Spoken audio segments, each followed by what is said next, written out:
Christelle Ravstedt, bonjour. Bonjour. Vous êtes libraire, vous dirigez la librairie Le Livre dans la Théière à Roche-Servière en Oui. Vendée.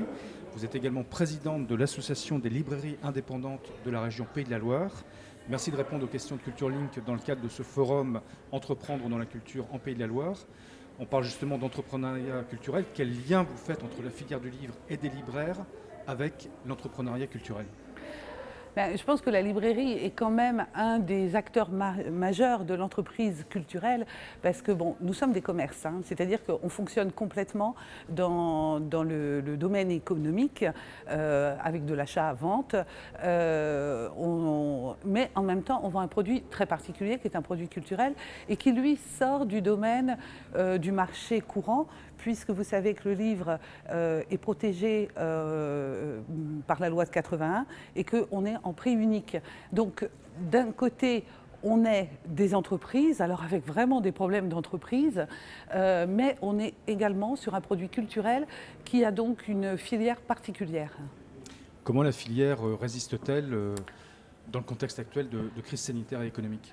Alors je dirais que la filière résiste plutôt bien, puisque les chiffres qui nous sont communiqués depuis le mois de mai montrent vraiment un vrai rebond dans un premier temps, et ensuite, même depuis la rentrée, on voit toujours une augmentation de nos chiffres d'affaires par rapport à 2019.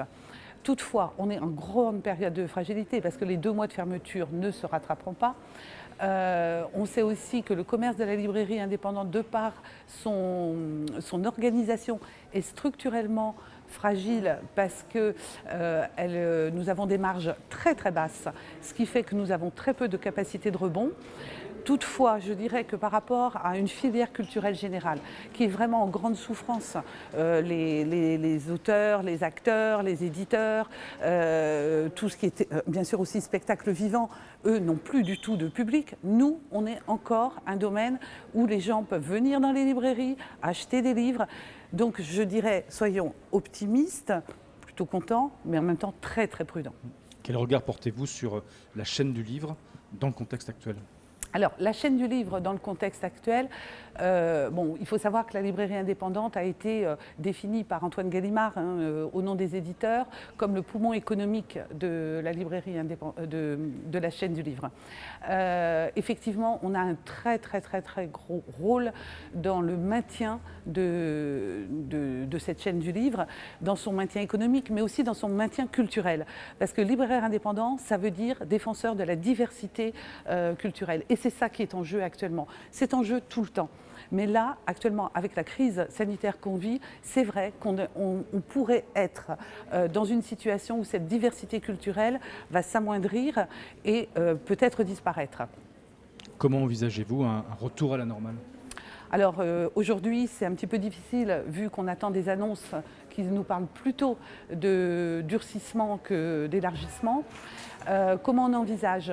Je pense que la solidarité des libraires indépendants, et ça c'est un petit peu notre paradoxe, nous sommes indépendants, une librairie indépendante ne ressemble pas à une autre librairie indépendante et en même temps nous sommes très solidaires. Et c'est cette solidarité qui nous a sûrement permis le rebond et c'est cette solidarité-là entre les libraires qui nous permettra aussi sûrement de dépasser toutes les contraintes que l'on est obligé de vivre actuellement. Christelle Ravstedt, merci. Merci.